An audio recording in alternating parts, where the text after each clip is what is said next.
The alarm was not supposed to exist. It howled through the shining corridors of Accord Station, a deep, rising wail that made the walls tremble and the lights stutter. No one alive had ever heard it before. Most thought it was a myth, a leftover from an older, uglier age. But here it was, screaming now, echoing down every passage, waking billions from their quiet peace. Ryland Cole stopped dead where he was, a wrench slipping from his hand. It hit the floor with a heavy clang that rang louder than the alarm itself. He had been tightening coolant valves on a plasma conduit, simple work, peaceful work. But as the warning lights flashed red, he knew something was very, very wrong. "Emergency condition," the station's calm voice announced.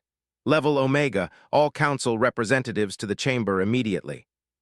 Ryland stared at the blinking lights above the corridor. Omega. The word twisted his stomach. There were no drills for Omega. There were no protocols. Omega meant only one thing: existential threat. For 40 years, Accord Station had floated in neutral space, the beating heart of a galaxy that had sworn off war. It was a symbol of cooperation, home to representatives from 47 civilizations. Once enemies, they had built this place together, a vast ringed city orbiting a quiet star. No armies, no weapons, just science, diplomacy, and trade. And now the emergency alarm was screaming.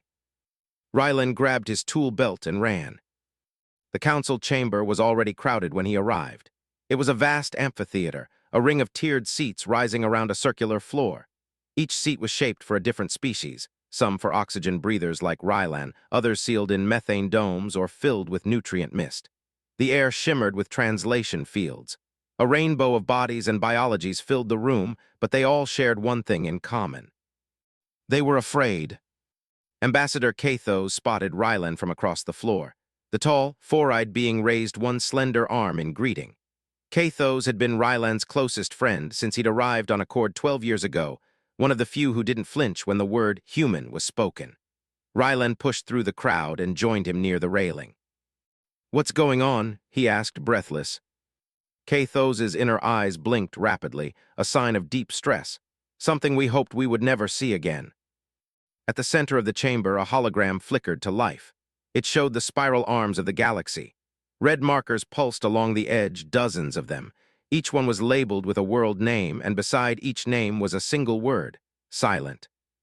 17 worlds lost, said High Coordinator Nara. Her crystalline body refracted the chamber lights into sharp, worried colors. No contact, no survivors, only biomass consumed. A low ripple of horror spread through the chamber.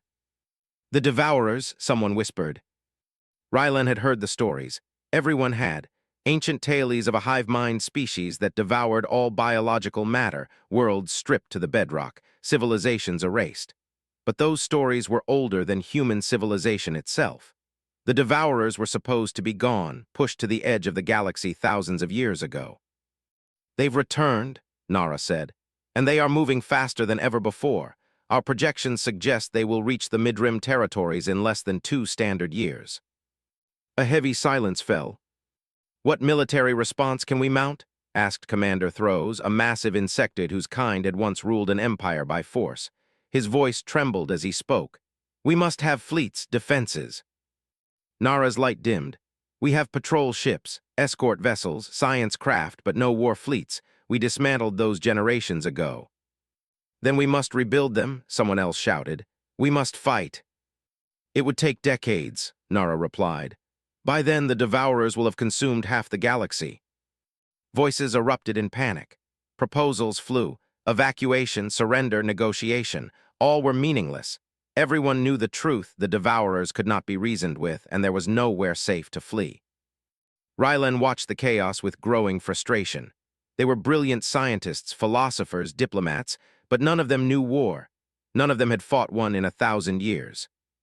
And that was the problem. He leaned close to Cathos. "They're going to talk themselves into extinction." Cathos's eyes swiveled toward him. "Do you have another idea, human?" "Yeah," Ryland said quietly. "I do, but they're not going to like it." It took another hour before the chamber quieted enough for new suggestions. Ryland didn't wait for permission. He stepped forward onto the central floor, something humans were rarely allowed to do. "There's one option you haven't discussed," he said loudly. Hundreds of eyes, compound, crystalline, biological, turned toward him. We could ask humanity for help. The room exploded into outrage. Half the council shouted over each other. The other half stared at him in stunned silence. The humans, sneered Ambassador Quinn, a jellyfish-like being suspended in a tank of nutrient water. They've been part of this council for only 20 years. They are violent, unstable, dangerous. They are capable, Ryland shot back. Humans have fought wars for their entire history. It's in our blood. We build weapons like no one else. We understand conflict. And that is precisely why they cannot be trusted, Quinn hissed. Their planet is a museum of atrocities. Ryland's jaw tightened. Maybe, but right now atrocities are coming for us, and the only people who know how to stop them are on Earth. The chamber buzzed with furious debate. Words like barbarian, warmonger, and primitive were thrown like weapons. Ryland stood alone in the center, refusing to back down. We evolved past war, said Velnara, her bioluminescent body glowing an angry orange. And the Devourers didn't, Ryland replied. They are a weapon of nature, and you don't stop a weapon with philosophy. Would you invite monsters to fight monsters? Quinn spat. Maybe, Ryland said, meeting his many-eyed gaze. Because sometimes monsters are exactly what you need. A new silence fell. For the first time, no one shouted, no one argued, they simply stared at him, and for the first time they were thinking. Commander Throws clicked his mandibles thoughtfully. During humanity's admission trials, their defense capabilities were noted as excessive. They maintain armed fleets even in peace. Because they are paranoid and aggressive, Quinn hissed again. Or because they're prepared, Ryland countered. Tell me, if the Devourers reached this station tomorrow, could anyone here organize a defense? No one answered. Slowly, the tide shifted. Fear became pragmatism. Pragmatism became consensus. Voices that had shouted insults now spoke words like necessity and survival. Finally, Nara raised her crystalline hand. We will put it to a vote. Hours later, Ryland stood with Kathos at the edge of the chamber as the results were tallied. His hands were shaking, though he tried to hide it. You realize, Kathos murmured, if this passes, everything changes. Our civilization will invite war back into its heart. It's already here, Ryland said quietly.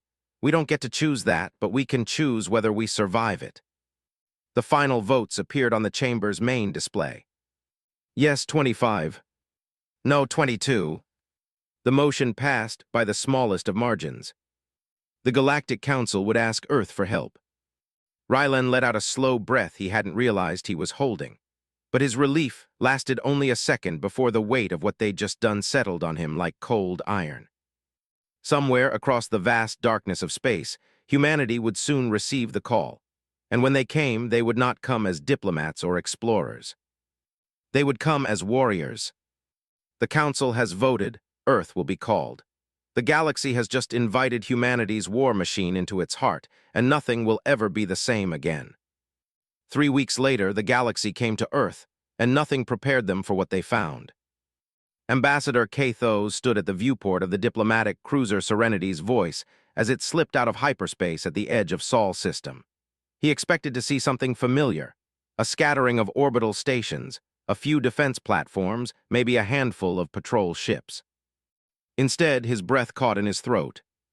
Space around Earth was alive. Dozens, no, hundreds of vast structures circled the blue and white planet below. Some were sleek and angular, their surfaces bristling with missile silos and railgun turrets. Others were hulking fortresses the size of moons, braced with thick armor plating and shield arrays. Concentric rings of satellites encased the planet like layers of armor. Sensor arrays tracked their ship before it had even finished decelerating. By the stars, Kathos whispered, they turned their world into a fortress. Multiple targeting locks, reported Commander Rel, the ship's pilot. His tendrils trembled against the controls. 17 separate platforms, long-range weapon signatures confirmed. Then a calm, human voice came over their comms. This is Earth Defense Command. Transmit your authorization codes and maintain current trajectory. Any deviation will be considered hostile. Kathos exchanged a glance with Rel, who swallowed hard and complied. They mean it. They always mean it, Kathos murmured. The ship followed the strict flight path provided by Earth Command. weaving between defense satellites and heavy platforms that hummed with latent power. Each one they passed revealed more firepower, kinetic cannons, missile batteries, energy projectors, all ready to fire at a moment's notice. And these were just the visible defenses. "How many installations are we detecting?" Kathos asked the sensor officer. 412 confirmed, the officer replied. "And at least 30 more we can't confirm. I'm reading gravitational distortions, probably cloaked platforms." 400, Kathos exhaled.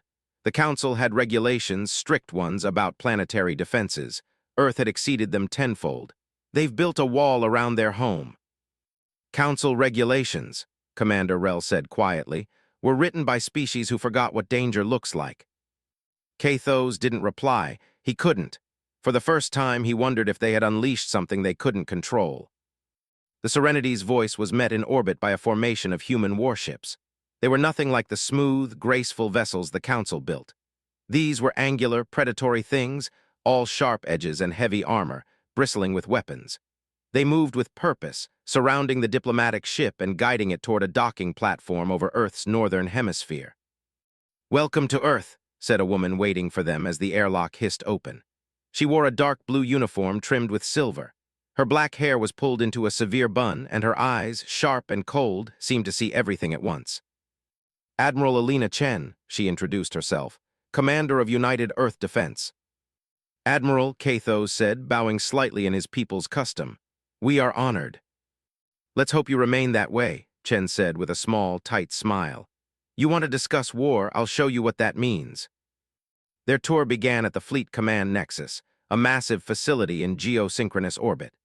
Holographic maps covered the walls, displaying fleet positions across human space. Dozens of officers moved with machine-like precision, relaying orders, updating deployments, coordinating entire armadas. "This is our defensive posture," Chen explained as they walked. "Current strength, 250 combat vessels on standby, another 70 in rapid deployment range." 250, Kathos echoed. "You maintain that many ships during peace." "Of course," Chen said, as if it were obvious. "Peace isn't the absence of enemies, it's the presence of deterrence." They continued to a cavernous shipyard in orbit around the moon. There, half-completed starships floated inside towering construction scaffolds. Workers in exosuits moved across their surfaces like ants. Automated drones welded armor plates into place. Massive engines hung suspended in zero-gravity cradles. "This destroyer will be space-ready in 8 months, Chen said, gesturing toward a colossal vessel under construction. 8 months, Commander Rel nearly choked. "A ship of that size would take years to build." "Not if you're prepared," Chen said. "Our industries can switch to wartime production overnight. We learned long ago that conflicts are won not by who builds the biggest ship, but by who builds the most and the fastest." Kathos glanced at his delegation. Their faces were pale, their eyes wide. They were beginning to understand. Humanity had not forgotten how to fight. They had simply paused. And they could start again at any time. The next stop was Mars. A vast orbital platform floated above the red planet, its purpose classified until now. "This is our strategic weapons facility," Chen said as they entered a long corridor lined with containment chambers. Inside each, strange devices pulsed and glowed, kinetic accelerators, warhead cores, things none of the aliens could identify. One chamber contained rows of slender silver cylinders. "Nuclear payloads," Chen explained, 15,000 ready for deployment. Another chamber held strange, spherical pods suspended in containment fields. "Biological countermeasures." Ambassador Quinn recoiled. "You research biological weapons." "Defenses," Chen corrected. "To defend against them, we must understand them. We maintain samples of every biological agent ever developed on Earth. 47,000 in total." "Why keep them?" Quinn demanded. "Why not destroy them?" Chen's expression softened, but her voice remained cold. "Because destroying knowledge doesn't destroy danger. If someone uses these against us, we will recognize them. If someone tries to make them, we will know how." Quinn said nothing more. The final stop was Earth itself, the War Archives Museum in Geneva. It was unlike anything the Council had ever seen. Halls upon halls of history, swords and spears, rifles and cannons, tanks and missiles. Each display chronicled a chapter of humanity's endless struggle, not just the weapons, but the thinking behind them. Humanity has fought over everything, Chen said as they walked past a wall of holoscreens. Land, water, faith, resources, fear. We've fought each other, fought ourselves, and fought the universe itself. We are not proud of it, but we learned from it. They stopped before a display of an ancient battle, a few hundred soldiers holding a mountain pass against an army thousands strong. Thermopylae, Chen said. They all died, but their stand bought time for their civilization to survive. Barbaric, Quinn whispered. That's war, Chen replied. War isn't clean, it isn't noble, it's survival, and survival demands sacrifice. They walked in silence past more exhibits, wars that lasted decades, conflicts that ended in hours, battles fought with sticks, with bombs, with satellites and code. Humanity had studied them all, recorded them all, improved upon them all. Finally, Kathos asked the question that had burned in his mind since the tour began. Why did you never stop fighting? Chen considered her answer carefully. Because Earth is a difficult world. Resources are scarce enough to fight over, but abundant enough to make fighting worthwhile. Because we are tribal and tribes compete, but mostly because we are good at it. And when you are good at something, you keep doing it. The delegation's final meeting took place in a war room deep beneath the museum. Generals, admirals, and strategic planners gathered around a holographic table. On it, simulations of possible engagements with the Devourers. Your plan involves ramming ships, Commander Rel asked in disbelief. If necessary, replied General Akanwo. Sometimes a ship does more damage as a projectile than as a gun platform. And boarding enemy vessels? Quinn's translator buzzed with outrage. That's suicide. Sometimes the best way to destroy an enemy is from the inside, Akanwo said calmly. Our soldiers understand the risks. They volunteer anyway. The aliens were horrified, but the numbers did not lie. The simulations showed victory. Brutal, costly victory, but victory nonetheless. When the briefing ended, Admiral Chen pulled Kathos aside. You're having doubts, she said. Kathos hesitated. You're terrifying. We are what we needed to become, Chen said softly. You asked for help, we will help, but we will do it our way because our way works. Her gaze hardened, her voice colder now. The question is, can your people live with what victory will require? Kathos had no answer. The council delegation left Earth the next morning. As the Serenity's voice ascended into the blackness of space, Kathos looked back one last time. The planet was small and beautiful beneath its armor of steel and fire. But now he saw it differently, not as a home, but as a weapon. A living weapon that had spent millennia perfecting the art of war. And now it was waking up. A message came through their ship's comms as they prepared for the jump back to Accord Station. From United Earth Defense Command. To Galactic Council. Message, we accept your request. Fleet mobilization has begun. First deployment will depart in 6 weeks. Kathos stared at the message for a long time before speaking. 6 weeks, he whispered. It takes us 3 years to plan a trade negotiation. They will launch a fleet in 6 weeks. Ambassador, Commander Rel said quietly, have we saved ourselves or doomed ourselves? Kathos did not answer. He wasn't sure anyone could. Humanity accepts the call and begins mobilizing for war with terrifying speed and precision. The galaxy now understands what it has unleashed, but it's too late to stop it. The transformation of Earth was terrifyingly fast. Factories that once built consumer goods now churned out weapons and armor. Cargo ships were reforged into missile carriers. Exploration vessels were gutted and refitted as cruisers. Civilian orbital yards switched overnight to war production, as if the entire planet had been waiting for this moment. Maybe it had. Ryland Cole watched it all unfold from the deck of Luna Fleet Assembly Yard 1, his boots clanging against the metal walkway as a kilometer-long destroyer took shape below. Once, this had been a civilian shipyard building colony transports. Now, its cranes swung heavy armor plating into place, while massive reactor cores slid into waiting hulls. Beautiful, isn't it? Said a voice behind him. Ryland turned. Admiral Chen stood with her hands clasped behind her back, eyes fixed on the ship below. Her face was calm, but her posture was coiled like a weapon ready to strike. It's terrifying, Ryland admitted. Chen smiled slightly, Good it should be. Within days of accepting the Council's plea, Earth had activated what it called the Mobilization Protocol, an ancient system designed to convert every major industry for wartime output. Entire supply chains rerouted in hours.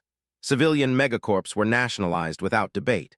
Within a week, ship construction across the solar system had tripled. Within 2, it had quintupled. And humanity wasn't doing it alone.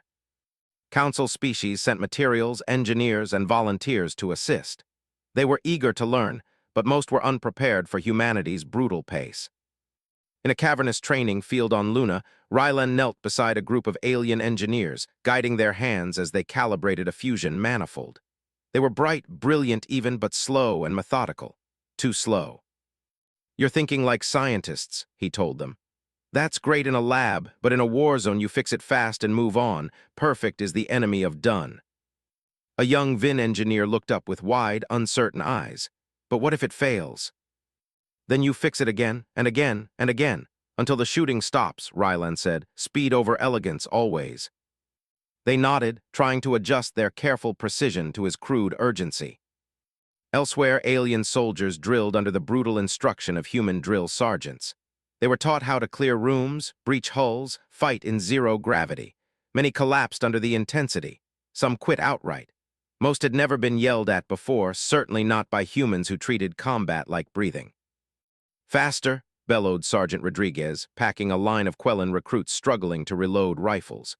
"You don't have 3 seconds in a firefight. You have 1, maybe less. That delay, that's the difference between living and watching your friend die." To species who had forgotten war, it was a nightmare. But slowly, painfully, they began to learn. The political situation was less encouraging. The Galactic Council insisted that the joint fleet operate under a shared command structure. In practice, that meant a committee, 17 species, debating every major decision. "It's a disaster," Admiral Chen growled during a strategy meeting. "I have to wait 3 days for approval on a basic patrol route. 3 days. Do you know what an enemy can do in 3 days?" "They are used to consensus," Rylan said, sitting across from her. "It's how they govern." "This isn't government," Chen snapped. "This is war. War doesn't wait for unanimous approval." "They'll adapt," Rylan said, though even he didn't sound convinced. "They'd better," Chen muttered, "or we're all dead." The Council's fear ran deep. They were terrified of giving one species, especially humanity, unilateral control over a galactic fleet. So they stalled, they argued, they questioned every tactical proposal. Meanwhile, the Devourers continued to consume worlds. The first joint fleet gathered in orbit around Jupiter 6 weeks later. It was the largest armada assembled in galactic history, nearly 1,000 ships from dozens of species.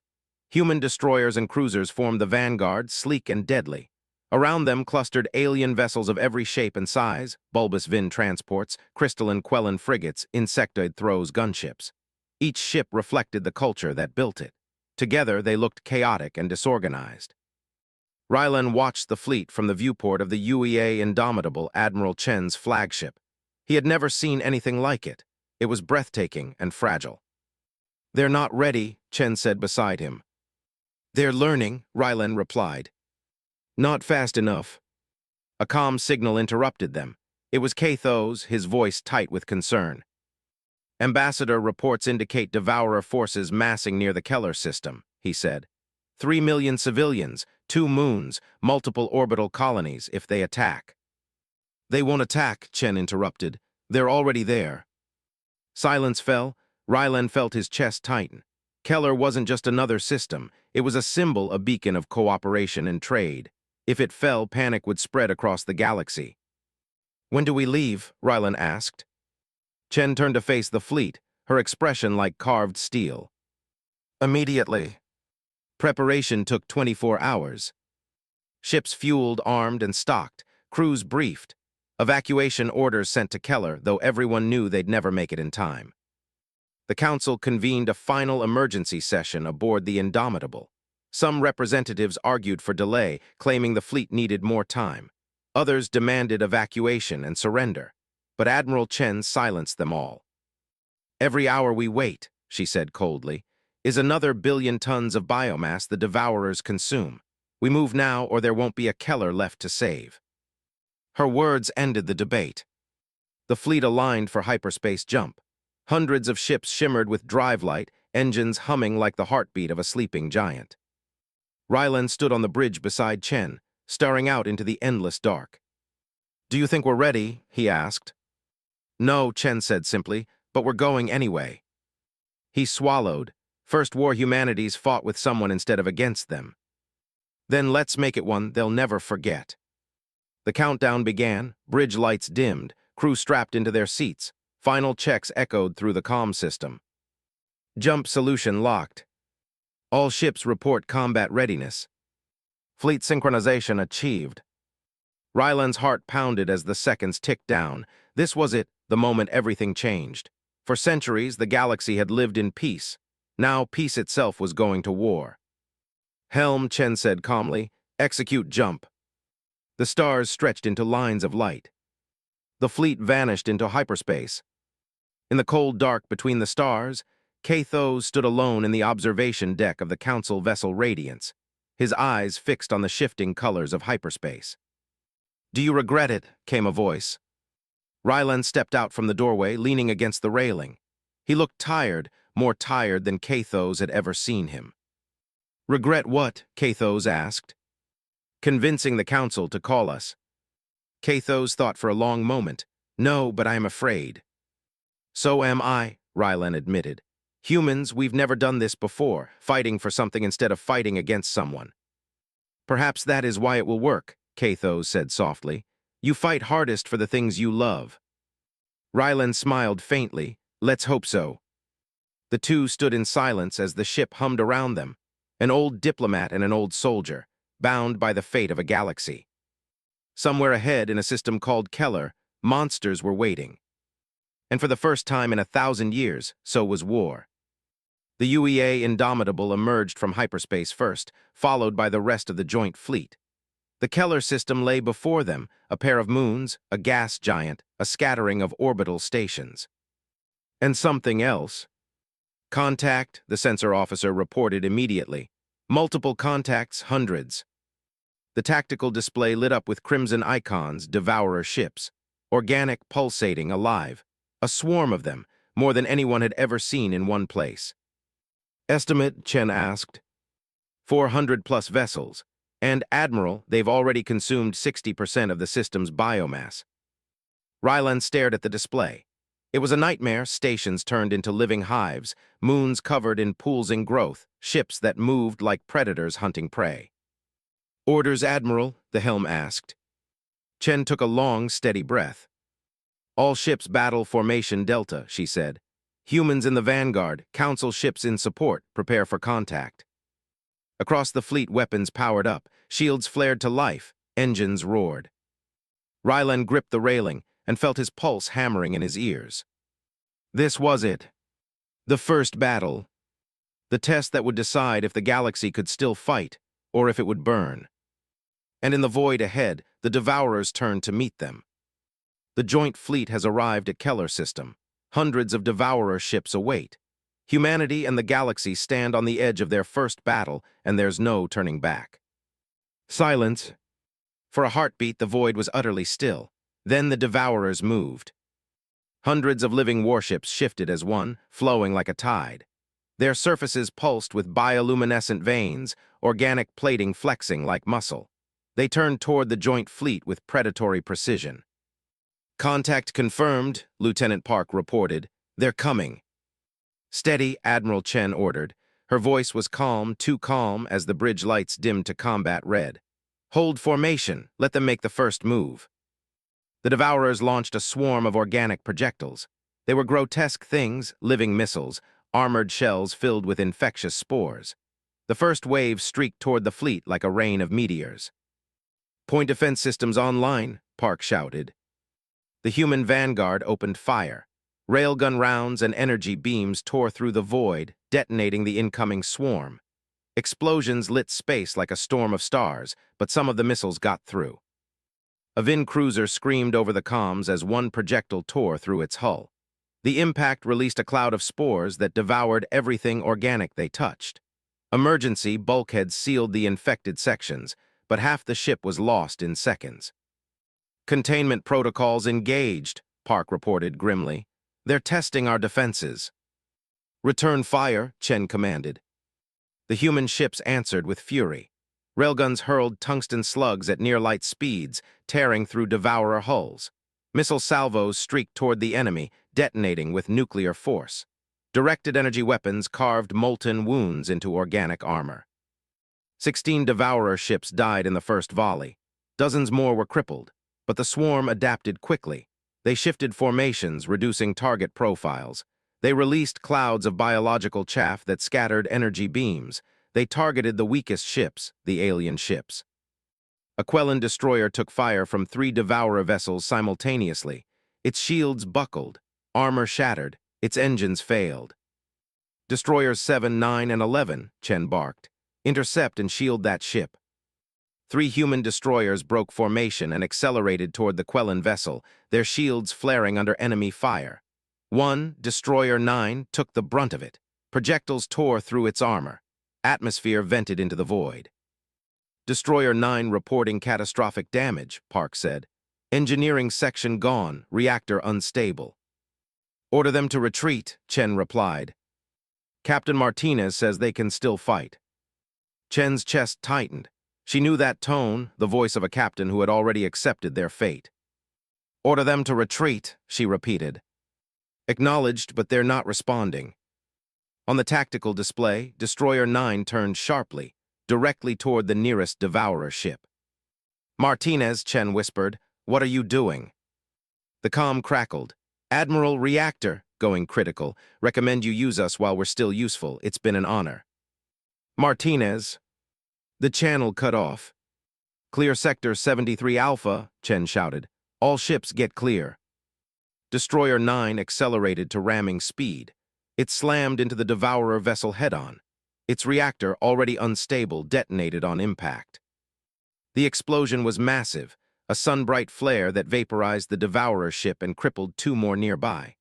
The blast tore a hole in the enemy formation. Gap in their line, Park yelled. Orders. Chen's throat felt tight. Exploited, all ships full offensive push. The fleet surged forward. Human warships poured through the gap, guns blazing. Council vessels followed, shaken but inspired. The tide of battle shifted. But not everyone understood. On the bridge of the Council flagship, Commander Rel stared in horror. They sacrificed an entire ship, he whispered, deliberately.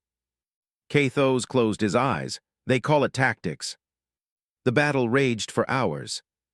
The Devourers were relentless, launching wave after wave of biomissiles and boarding organisms.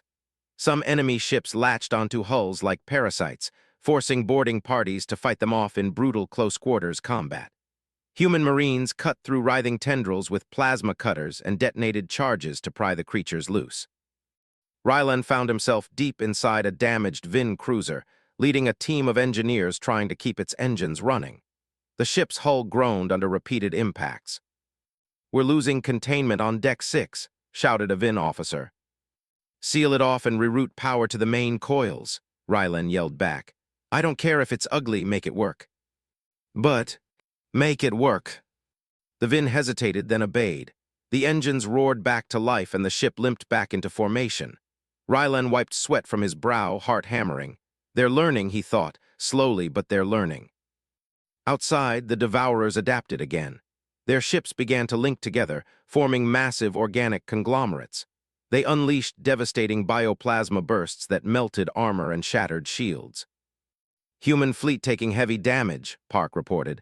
We've lost 3 destroyers and a carrier, multiple ships crippled. And the enemy, Chen asked.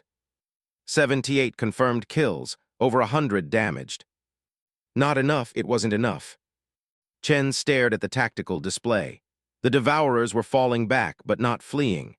They were luring the fleet deeper into the system, toward a cluster of massive biomass concentrations. Don't chase them, Chen ordered. Reform the lines, stay tight. Council ships hesitated. Some captains, emboldened by their first victories, surged forward on their own. The Devourers pounced, ambushing them with hidden vessels. 2 alien frigates were torn apart before they could even call for help. Damn it, Chen slammed a fist against the railing. This is why we need discipline. Catho's voice came through the comm. Admiral, they are frightened. They've never seen battle like this. Then they'd better learn fast, Chen snapped, because fear doesn't stop the enemy. 5 hours after the first shots were fired, the last Devourer vessel died in a storm of kinetic fire. The Keller system was secure. The cost was staggering. 3 human destroyers lost, including Destroyer 9. 2 Council cruisers destroyed, 7 more ships crippled, nearly 2,000 lives gone. Admiral Chen stood on the Indomitable's bridge, silent as casualty reports scrolled across the display. Every number was a name. Every name was a person. Victory confirmed, Park said softly. Chen didn't smile. It doesn't feel like victory. Commander Rel appeared on the holo display. His features were pale, his voice shaken. Admiral, I must ask, that Captain Martinez, he chose to die. Yes, Chen said quietly. His ship was already lost. He made his death count. It's barbaric. It's effective, Chen replied. Look at your tactical display. We won because of Martinez. His sacrifice saved dozens of ships, probably including yours. Rel was silent for a long time. On my world, life is sacred. We would never sacrifice our people like that. On mine, Chen said softly, we believe some things are worth dying for. Protecting others is one of them. The channel closed. The Battle of Keller changed everything. News of the victory spread across the galaxy, and so did the footage. The Council watched in stunned silence as human ships rammed enemies, as crews died to save others, as soldiers fought hand-to-hand against horrors that devoured flesh and steel alike. It horrified them. It inspired them. And it terrified them. Because they understood at last what humanity was willing to do to survive. And deep in the Council's secure network, intelligence analysts brought Chen new data, fragments of transmissions, intercepted biosignals, patterns in the swarm's movements. Admiral, Park said, handing her the report, you need to see this. Chen scanned the data, her heart sank. What is it? Rylan asked. They're building something, Chen said. A structure deep in their territory, large, heavily defended, organic signal density off the charts. A base? No, Chen whispered. Something worse, a central nexus, the brain of the hive. And if we destroy it? They fall apart, but, she looked up, her expression grim. We'd have to reach it first, and right now every calculation says that's suicide. The room was silent. Even the ship's engines seemed to hold their breath. For the first time since the war began, Rylan felt a chill crawl up his spine. The first battle was over, but the real war, the war for the galaxy's future, had only just begun. The fleet has won its first battle, but at a terrible cost. Intelligence reveals a devourer nexus, the brain of the hive. Destroying it could end the war, but getting there would be suicide. 6 weeks after Keller, the galaxy was no longer the same. The Joint Fleet, once a hesitant coalition of explorers and diplomats, had become an army. Shipyards that had built science vessels now forged warships. Civilian factories churned out weapons and armor. Even art academies closed their doors, their halls converted into training centers. For the first time in 1,000 years, the galaxy was preparing for war.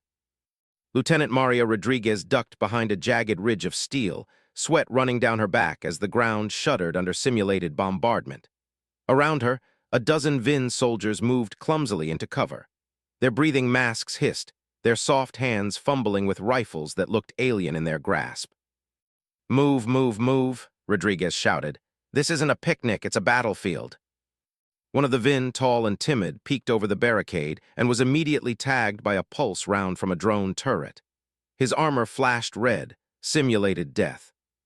Corporal Sivik, what did I tell you about exposing your head? Rodriguez barked.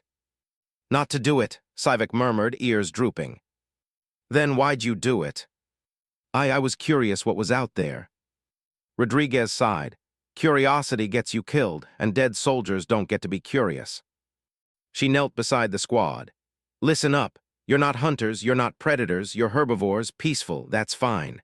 But if you want to live through what's coming, you have to think like predators, you have to think like us. A silence fell. One Vin raised a trembling hand.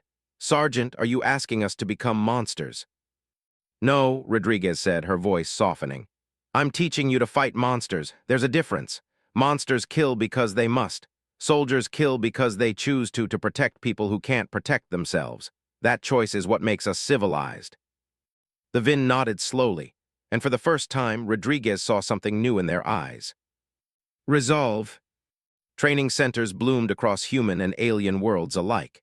Human instructors taught alien soldiers guerrilla tactics, close-quarters combat, and how to fight when everything went wrong. They drilled them in how to improvise with broken equipment, how to keep fighting when their plans collapsed. And they taught them the hardest lesson of all, how to accept loss. In the Quellan academies, commanders studied Earth's ancient battles. Thermopylae, Midway, Stalingrad. They debated the meaning of phrases like acceptable losses and tactical sacrifice. Words that had once seemed barbaric now became part of their military vocabulary. Cathos watched the transformation with mixed feelings. "They're changing," he said quietly as he and Rylan observed a training exercise from a balcony above a lunar base. "Too quickly, too easily." "They have to," Rylan replied. "We all do." "But what will they become when this is over?" Rylan didn't answer. He didn't know. The changes were visible in the fleet too. At first, alien ships had struggled to fight alongside human vessels. Their formations were too cautious. Their reaction times too slow. Their captains hesitated when split-second decisions were needed. Now they were learning. A Throws squadron began experimenting with wolf-pack tactics, breaking formation to hunt devourer ships in small, agile groups. A Vin captain rammed his damaged cruiser into a devourer vessel rather than let it escape. A Quellan commander quoted the Battle of Thermopylae as she held a defensive line alone while transports evacuated. She died, the civilians lived. Chen received the reports and read them in silence. "They're adapting," she said at last, "faster than I expected." "Because they have no choice," Park replied. "No one does." But not everyone was happy with the change. The council chambers buzzed with unease. Peaceful worlds held protests against the growing militarization. Religious leaders warned that humanity was corrupting the soul of galactic civilization. News broadcasts replayed footage of Martinez's sacrifice, asking whether such barbarism was worth imitating. Ambassador Quinn remained one of humanity's loudest critics. "We have unleashed something we cannot control," he warned in a public address. "In learning from humanity, we risk becoming them." But others disagreed. "We have not become humans," Commander Throws countered. "We have become survivors." The political tensions made their way into the fleet. Despite Admiral Chen's authority, the Council insisted on committee approval for major operations. Every tactical plan had to pass through 17 different species, representatives, a process that took days. It infuriated Chen. "They want me to run a war by committee," she snapped during a secure briefing with Commander Okonkwo. "By the time they approve a battle plan, the battle is over." "Can you work with them?" Okonkwo asked. "I can work with anyone," Chen said. "But I can't win a war this way. War is about tempo, acting faster than your enemy, exploiting openings before they close. I make decisions in minutes. They take weeks." "Maybe they'll learn," Okonkwo said quietly. "Or maybe we'll lose while they're still debating the proper way to die." But slowly, painfully, the bureaucracy began to bend. Committee meetings grew shorter. Plans were approved with fewer revisions, and commanders started requesting more autonomy in the field. One day, Commander Rateau presented an operation plan that was bold, risky, and deeply human. "It accepts casualties as inevitable," Chen observed. "Are you comfortable with that?" "I am becoming comfortable with necessity," Rateau replied. "We have lived in peace so long that we forgot what survival costs. But we are learning. You humans have taught us that peace is a luxury defended by those willing to fight for it." Chen felt a surge of pride and sadness. "Just don't forget why you fight. The goal isn't to become warriors. The goal is to survive long enough to become peaceful again." "We will remember," Rateau said, "but first we must survive." Meanwhile, deep in Devourer territory, the enemy was not idle. Intelligence reports showed massive bioconstructs gathering in strategic systems. Devourer fleets were evolving faster than anyone expected, developing countermeasures to human weapons and adapting to new tactics. Worse, their consumption rate was accelerating, whole planets stripped in weeks instead of months. They're getting stronger, Park said during a strategy meeting. Faster, smarter. They're learning too, Chen murmured, just like we are.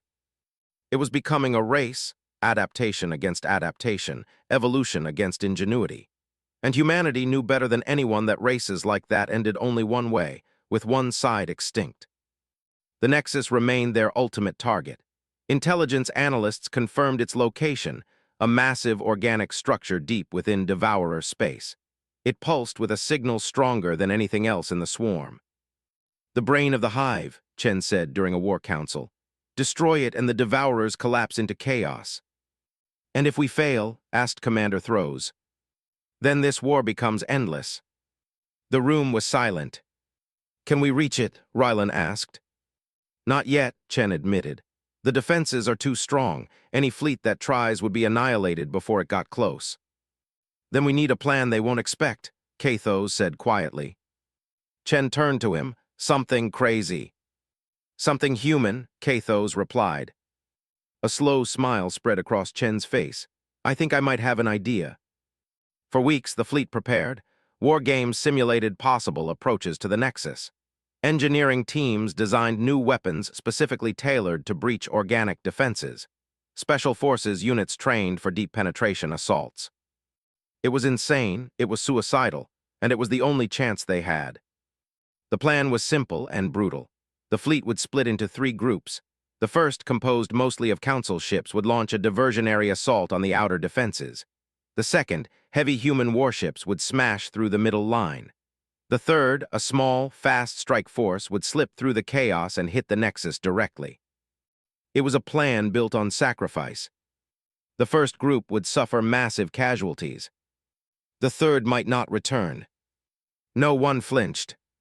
Commander Horvath of the Quellan volunteered her fleet for the diversionary wave. We will open the path, she said simply. We will follow, added Commander Sithl of the Vin.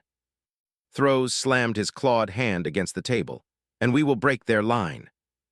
Chen looked around the room, pride swelling in her chest. These were not the frightened diplomats she had met months ago. These were warriors, forged in fire, tempered by necessity. The galaxy had learned how to fight. But as she dismissed the council, a quiet thought lingered in the back of her mind, a whisper she couldn't ignore. What if Quinn was right? What if we're not teaching them how to win, but how to never stop fighting? 2 days before the operation, new intelligence arrived, and it changed everything. Admiral, Park said, voice trembling, you need to see this. Chen scanned the data, her blood ran cold. The Devourers were no longer just consuming planets. They were building ships, ships larger than anything humanity had ever seen. And they weren't building them near the Nexus. They were building them here. New biofleets forming on the edge of neutral space, Park reported. Projected course straight toward Accord Station. The room fell silent. They're not waiting for us to attack, Chen whispered. They're coming for us. Just as the galaxy finally learns how to fight, the Devourers change strategy, sending a colossal fleet directly toward Accord Station itself. The war is no longer distant. It's coming home. The stars over Accord Station had never looked so hostile. For centuries, the shining orbital platform had floated in perfect neutrality, a symbol of peace, reason, and cooperation. But now, as a wall of living nightmares surged toward it, the station's bright lights seemed small, fragile, breakable. Enemy fleet confirmed, Lieutenant Park reported from the Indomitable's command deck. Over 600 bioships and counting, largest formation we've seen. Admiral Chen stared at the tactical display. It looked less like a battle plan and more like a tidal wave. The Devourers were coming not in scattered hunting packs, but as a single, unified swarm, a living storm large enough to devour the heart of galactic civilization in one blow. They mean to crush us here, Commander Okonkwo said grimly. They're coming for the Accord. Then we hold here, Chen said. No retreat, no fallback, this is the line. The fleet scrambled to intercept. Over 900 ships, human and alien, formed defensive layers around Accord Station. At the core sat the station itself, hastily refitted with railgun emplacements and missile silos. Civilian transports evacuated non-essential personnel while construction drones welded additional plating to its fragile frame. Stations 1 through 7 online, Park reported. All kinetic batteries charged, shield projectors at maximum. Fleet status, Chen asked. Human vessels fully operational. Quellan cruisers report minor delays with shield harmonics, but they'll be ready. Vin patrol wings are holding in reserve. And the Devourers? Park swallowed, ETA 16 hours. Chen nodded, then we spend every second preparing. In the command chamber of Accord Station, the council met in emergency session. The mood was grim, gone were the hopeful speeches and carefully worded declarations. Every representative knew the stakes. If the Accord falls, said High Coordinator Nara, our unity falls with it. Every species will fight alone. And alone, none of us can survive. Then we fight here, Throws declared, his mandibles clicking with determination. We make our stand.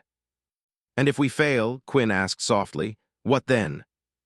Rylan, leaning against the chamber wall, answered before anyone else could. Then we buy enough time for the others to strike the nexus. If we die, we make sure our deaths mean something. The room fell silent. For once, even Quinn had no argument. 16 hours later, the Devourers arrived. They came like a black ocean, their ships blotting out the stars. Massive biobehemoths, kilometers long, led the charge, their surfaces bristling with spore launchers and plasma vents. Smaller swarm ships darted around them like predators around a pack leader. Contact range in 5 minutes, Park said. They're locking targeting vectors. Chen's hands tightened around the railing. All ships prepare for combat. Let's show them what we've learned. The Devourers struck first.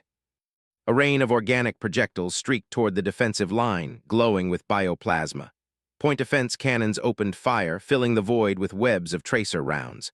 Dozens of projectiles exploded harmlessly, but dozens more found their targets. Shields flared and collapsed. Hulls buckled.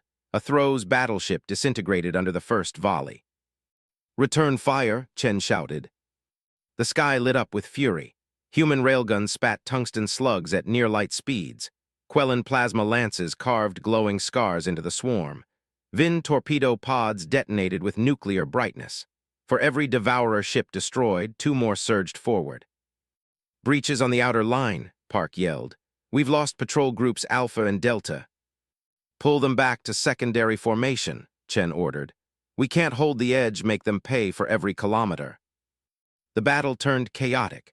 Massive Devourer constructs rammed straight through defensive lines, spraying corrosive acid across ship hulls.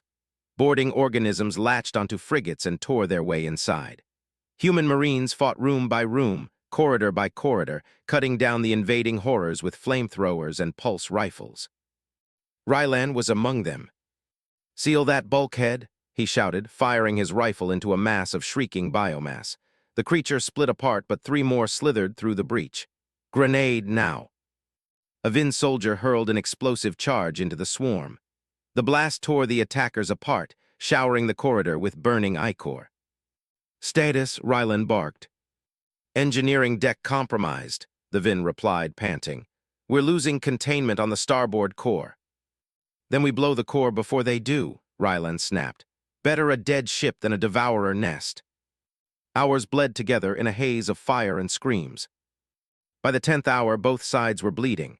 The Devourers had lost over 100 ships, more than in any single battle before. But the fleet was dying too.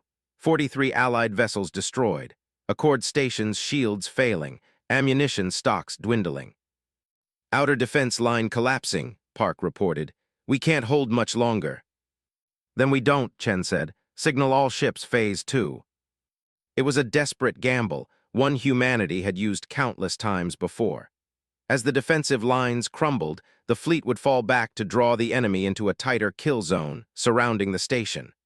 The closer the Devourers came, the deadlier the crossfire would become. It worked for a time. The swarm pressed inward and their numbers began to thin, but it was not enough. They're adapting, Park said. New ships are breaking off from the main formation. Trajectory suggests planetary bombardment. Chen's stomach turned cold. They're going after the station directly. On the display, a cluster of Devourer superbehemoths split from the swarm and accelerated toward Accord Station. They were massive, kilometers across, and each carried enough biomass to consume a continent. If they reach the station, Okonkwo began. They won't, Chen said. All ships focus fire on those behemoths, stop them at any cost. The order was followed without hesitation. Human destroyers broke formation, launching suicide runs against the giants. Quellan cruisers overloaded their reactors to push their weapons past safe limits. Vin frigates hurled themselves into ramming trajectories. The first behemoth died under a storm of nuclear fire. The second was crippled, then torn apart by boarding teams detonating charges from the inside. But the third kept coming. Its massive bulk loomed larger and larger on the tactical display, unstoppable. Even if the fleet focused everything on it, it would still reach the station. Options, Chen demanded. There aren't any, Park said, unless we ram it with a battleship. Silence. Then a calm voice crackled over the comm. This is the Resolute. Our drives are failing. We have no chance of escape. Permission to engage on collision course. Chen closed her eyes. Permission granted. The Resolute accelerated to full burn, engines screaming. It slammed into the Devourer behemoth at near-relativistic speed. The resulting explosion lit up half the system, a fireball so bright it was visible from the station's surface. When the light faded, the behemoth was gone. But so was the Resolute. Impact confirmed, Park whispered. Target destroyed, the station is safe for now. 18 hours after the battle began, the swarm broke. Leaderless and bleeding, the Devourers fell back into deep space. The fleet didn't chase. They were too battered, too exhausted. Victory had come, but at a cost that no one could celebrate. Half the fleet was gone. Accord Station's orbital ring was shattered in 3 places. Entire districts burned in vacuum. Tens of thousands were dead. But the galaxy had survived. In the council chamber, what was left of it, Chen stood before the exhausted commanders.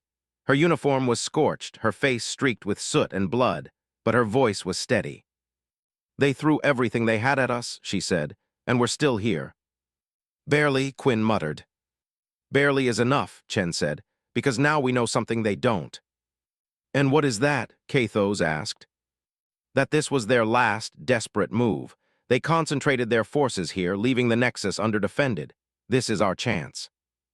Silence fell, then Commander Throws stood, his mandibles clicking with determination. Then we strike. Commander Horvath followed. We finish this. One by one, the others rose. The War Council voted unanimously. The time had come. The joint fleet, what remained of it, would enter Devourer space.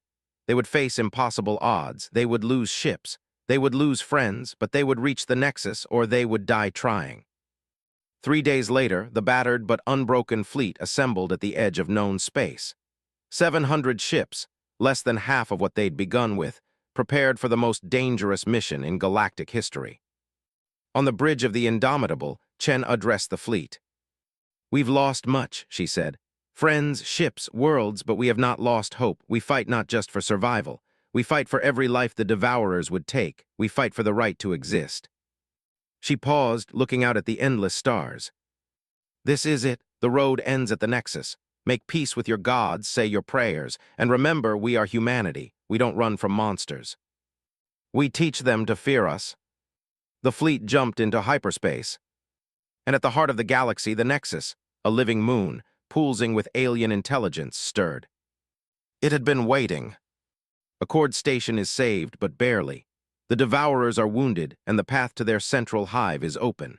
Humanity and its allies now prepare for their final, suicidal mission, the assault on the Nexus. Hyperspace stretched around them like a storm of stars. 700 ships, the last hope of a galaxy, hurtled toward their final battle. Some were ancient and battered, others barely held together by welded plates and desperation. But they all carried the same mission. Reach the Nexus, end the war. On the bridge of the Indomitable, Admiral Chen stared at the navigation screen. A single crimson marker pulsed at the center of the map. The Nexus, Park said quietly, estimated arrival in 7 hours. Any sign they know we're coming? Chen asked. None, Park replied. If they do, they're not showing it. Good, Chen murmured. I want them to be surprised. Rylan stood beside her, helmet under one arm.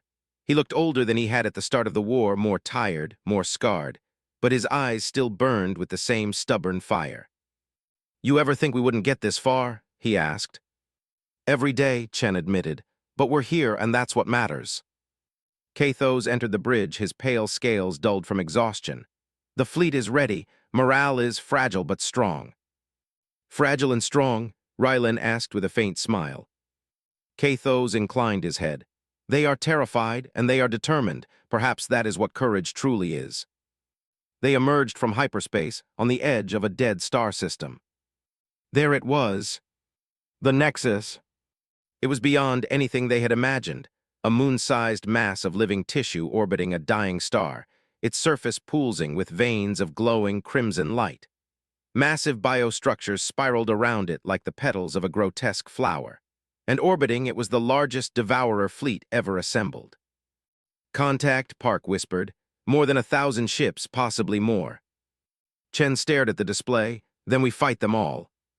The comm channels filled with the sound of captains issuing final orders, soldiers whispering prayers, engineers sealing bulkheads. Across the fleet, weapons charged and shields flared to life. And then, with a single command, the final battle began. All ships advance. The swarm came first. Hundreds of devourer ships surged forward, their organic hulls rippling as they released volleys of bioplasma and spore torpedoes. The fleet answered with everything they had. Railgun slugs shredded through the first wave. Fusion missiles tore apart the second, but the third kept coming. Shields failing on the Vigilance. Quellen cruiser down, repeat, cruiser down. Enemy boarding parties breaching Deck 3. The comms were a storm of chaos, but the fleet pressed on. For every ship they lost, they took 3 of the enemy with them. For every devourer that pierced their line, 2 more were vaporized in retaliation.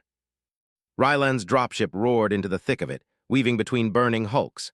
He was leading the Spearhead Strike Force, the small, fast group tasked with penetrating the Nexus's surface and destroying its core from within. Landing zone ahead, the pilot shouted. Brace, Ryland yelled.